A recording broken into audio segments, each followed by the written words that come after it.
Listening test. You will hear a number of different recordings and you will have to answer questions on what you hear. You will have time to read the instructions and questions and you will be given time to check your work. All the recordings will be played once only. The test is in 4 parts. Now turn to part 1. You will hear a telephone conversation between a customer and an overseas shipping agent. First, you have some time to look at questions 1 to 8.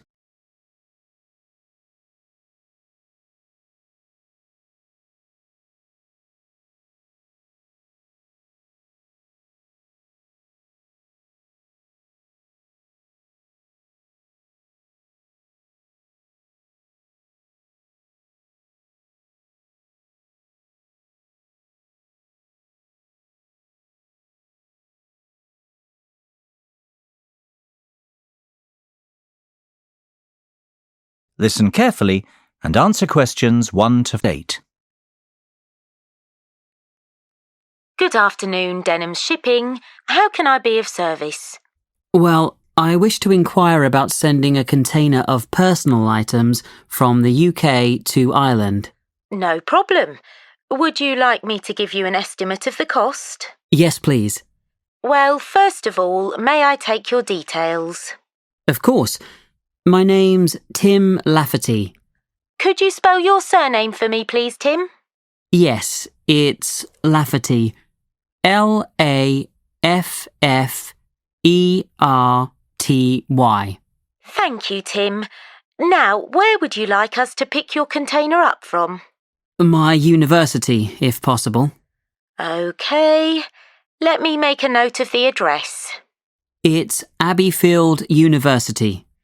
Is that Abbeyfield?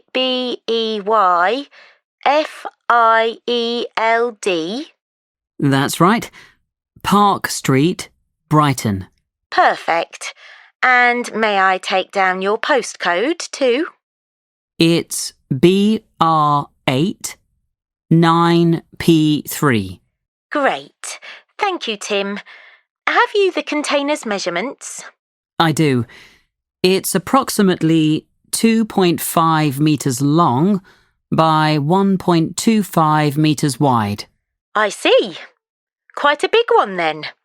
Indeed. And the height? I make it 1.20 metres deep. So that's 2.5 by 1.25 by 1.2. Right. And what will actually be in the box, Tim? Oh, mostly old uni books. OK. And some music albums. Anything else? Yes, a little bit of stationery. I see. And could you put an estimate on the value of the items? The books are quite valuable. They're worth around £1,800.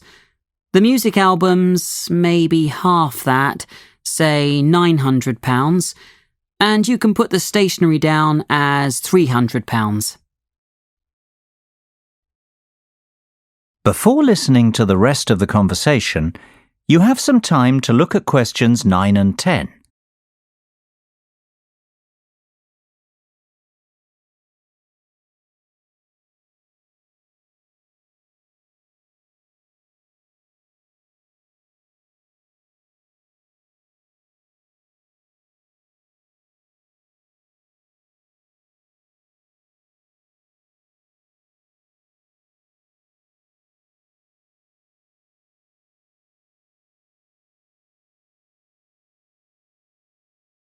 Now listen and answer questions 9 and 10. OK. And will you be purchasing contents cover from us also? I'm not sure what you mean. Sorry, let me explain. Because your items are worth more than £2,000, we recommend that you purchase insurance to cover yourself in the event of damage or loss. Makes sense. What are my options? Well, we offer 3 insurance deals: the premium rate, standard rate and economy rate ones.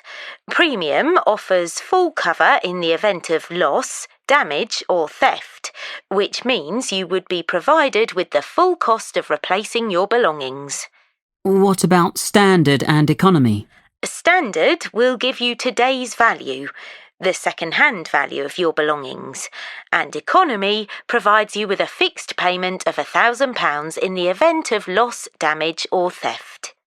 Well, I can afford to live without those books, to be honest, so just give me the cheapest option. We recommend standard cover for all our customers. No, thank you. That won't be necessary. The cheapest option will be fine. No problem. And one last thing, will you be needing delivery at your office, at your house, or do you intend to pick up your container at the port? Home delivery would suit me best, I think. We'll get that process for you. That's the end of section 1. You have half a minute to check your answers.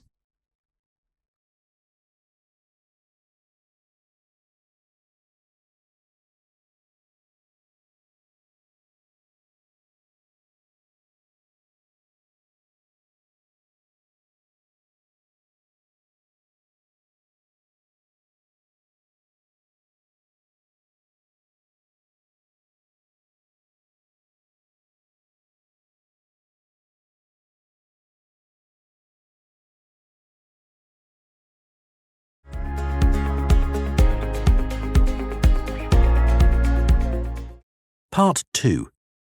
You will hear a tour guide talking to her tour group. First, you will have time to look at questions 11 to 15.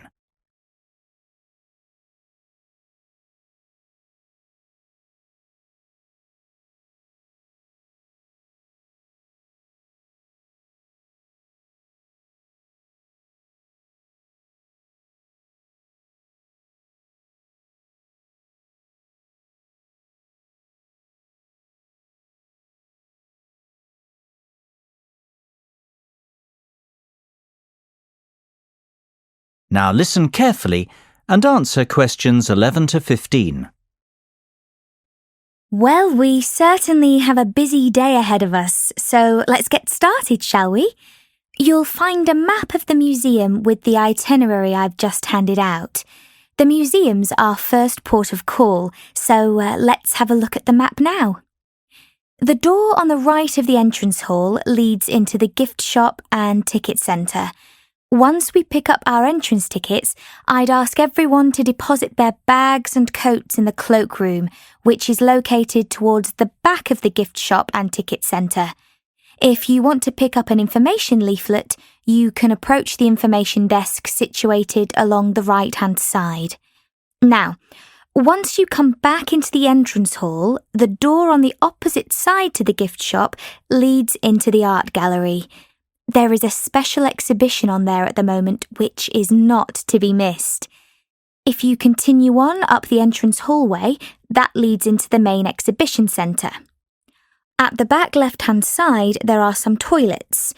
Beside the toilets, you'll find the 3D theatre. I strongly recommend that you make time for the 30-minute presentation in the theatre. It is well worth a viewing. Running along the right-hand side of the main exhibition centre is the Modern Art Studio. Here, not only can you view some of the most famous works of the 20th century, but you can also sit in on a workshop run by a local artist. So, that's the art museum.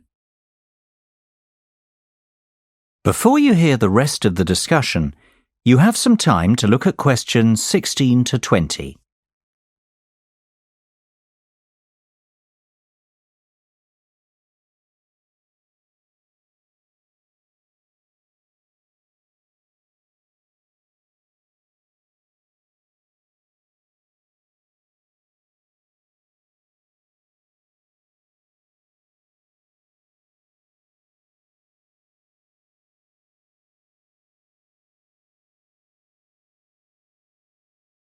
Now listen and answer questions 16 to 20.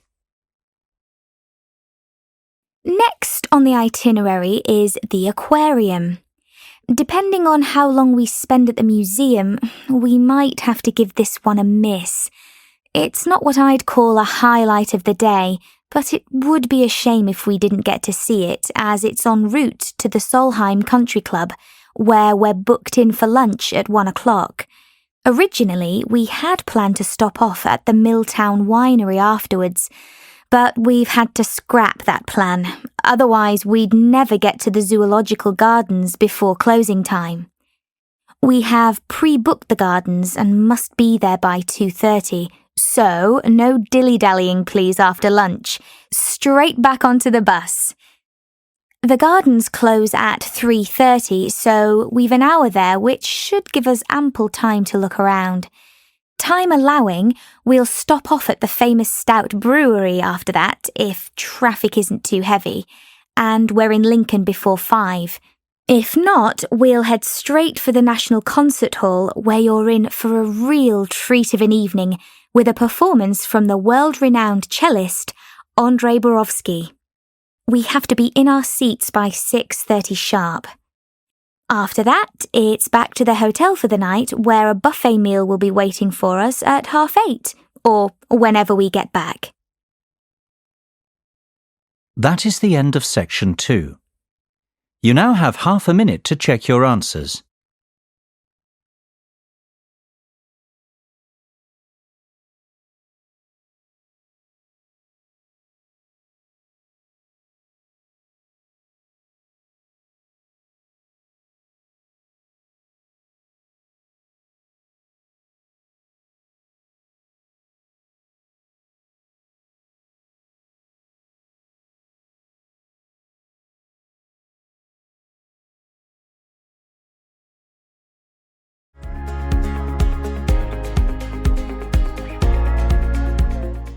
Part 3. You will hear a discussion between 2 design students and their tutor on a practical assignment.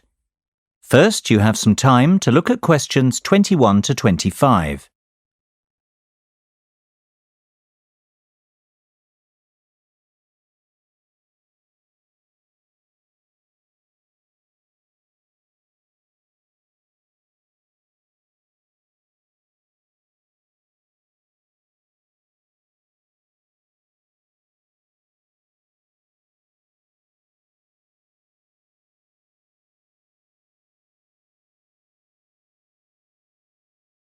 Now listen carefully and answer questions 21 to 25. So, have you chosen a product yet? I think so. We'd like to build a gyroscopic exercise aid. Sounds interesting. Tell me more. Well, we did some research and were amazed to discover the sheer range of applications for gyroscopic technology. Gyroscopes are used in laser and optical devices and can be found in many consumer appliances too. Right. Tell me about this product specifically, though. The aim of the assignment is to create something practical, functional, and beneficial for consumers. Justify your decision. Well, we believe we can design and build a cheap and effective muscle strengthening aid by taking advantage of the inertial forces created by a gyroscope. Yes. What we want to do is design a ball which can be held in the palm. Within the ball, there will be a simple gyroscope. This gyroscope can be set in motion by movement of the lower arm and wrist together in sync. The device will not require any external power source because it will be sustained by the movement of the arm and wrist. This will create considerable resistance and an excellent lower arm strengthening aid. It will be simple to design and cheap to produce, yet extremely effective. This all sounds very good. I'm impressed. Thanks, Mark. We're glad you like it. I think we're really onto something here. Our research has told us there's nothing comparable in the market and that a product like this would have multiple uses. Not only could it be used as an everyday toning and exercise device, it could also be beneficial to people in rehabilitation who have suffered serious lower arm injuries. We see the product being marketed towards high-performance athletes, like tennis and golf players, for whom lower arm strength is vital too. Before you hear the rest of the discussion, you have some time to look at questions 26 to 30.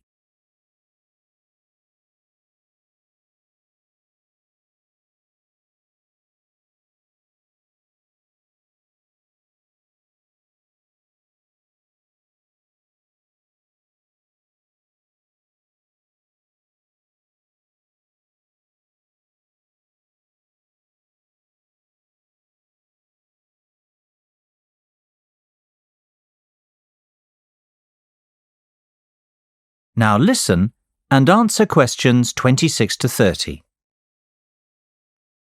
I've heard enough to give your project the go-ahead.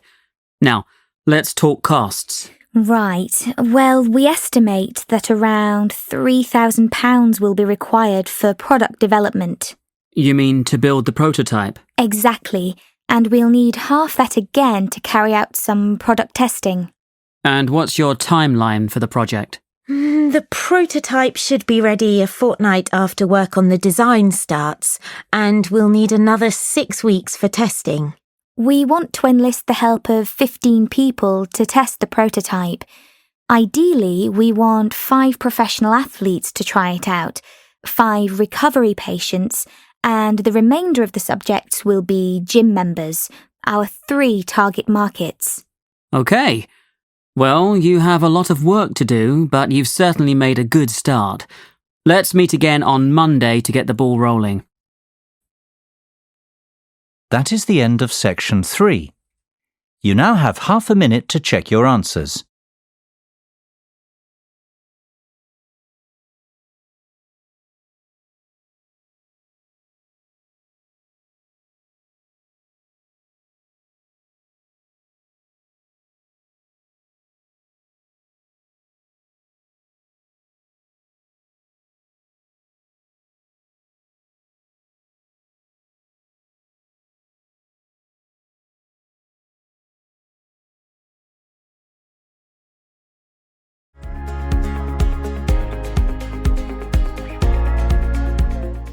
Part 4.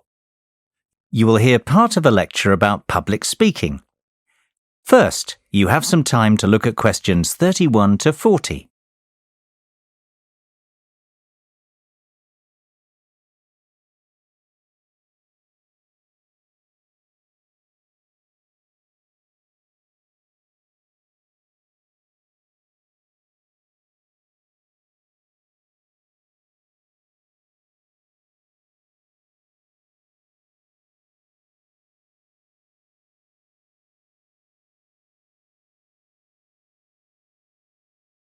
Now listen carefully and answer questions 31 to 40.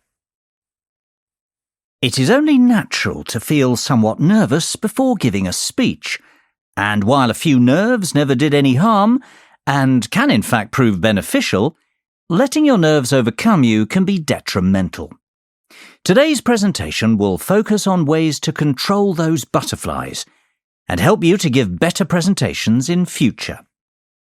First and foremost, you've got to know your material.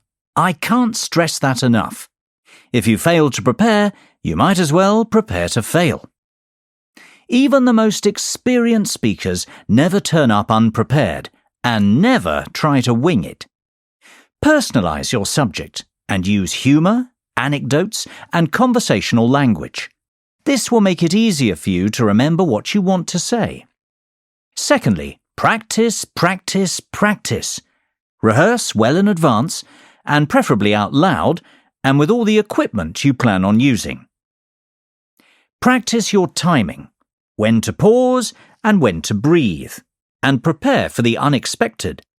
Something always goes wrong, especially when you're relying on technology, so always have a backup plan. Get to know your audience before you have to stand up in front of them. Meet and greet them on the way in, perhaps. It is much easier to talk to a group of friends than a group of strangers. And, just as importantly, know your room as well. Arrive early, pace the speaking area, and practice using the microphone and visual aids. The hardest part is trying to relax. Never rush straight into your speech. Begin slowly and address the audience first. In fact, even before you start, take a few deep breaths. You know. 1 1,000, 2 1,000, 3 1,000. This will turn your nervous energy into enthusiasm. Visualization can be a great confidence booster. Visualize yourself making the speech in the way that you intend. Imagine your voice loud and confident, and picture the audience clapping and rooting for you. Remember, people want you to succeed. The audience wants to hear an interesting and insightful speech. They aren't hoping you make a fool of yourself. Whatever you do, avoid making unnecessary apologies. If you make a mistake or two, forget about it. Few will notice, and it will all be forgotten before too long. People often forget the importance of body language. Don't underestimate this. Your words carry far less meaning than your delivery. Success is defined by your intonation and confidence. If you come across as a confident person, people will listen to you. You will command their attention. Stand tall and proud and deliver with conviction. Humans are very bad listeners. We remember less than 25% of what is said and place far more emphasis on how it is said. Last of all, be realistic and give yourself a chance. No one becomes the perfect speaker overnight. It takes time to hone your presentation skills. That is the end of section 4. You now have half a minute to check your answers.